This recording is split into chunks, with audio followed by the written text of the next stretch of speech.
పాడి పంటలతో పసిడి సిరులతో పాలేరు నియోజకవర్గాన్ని అందరికీ ఆదర్శంగా ఉంచేందుకు సీతారామ ప్రాజెక్టు పూర్తి చేసేందుకు ఆ దేవుడు మరలా అవకాశం ఇవ్వాలని మాజీ మంత్రి తుమ్మల నాగేశ్వరరావు ఆకాంక్షించారు.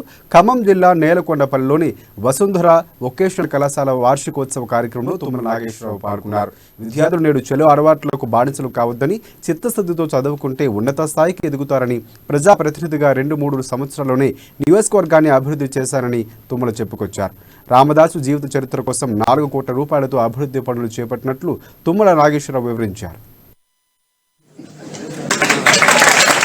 ఈనాడు పాడి పంటలతోటి అందరికీ ఆదర్శంగా ఉండే నియోజకవర్గంగా తీర్చిదిద్దే అవకాశం వచ్చింది జిల్లాతో పాటు.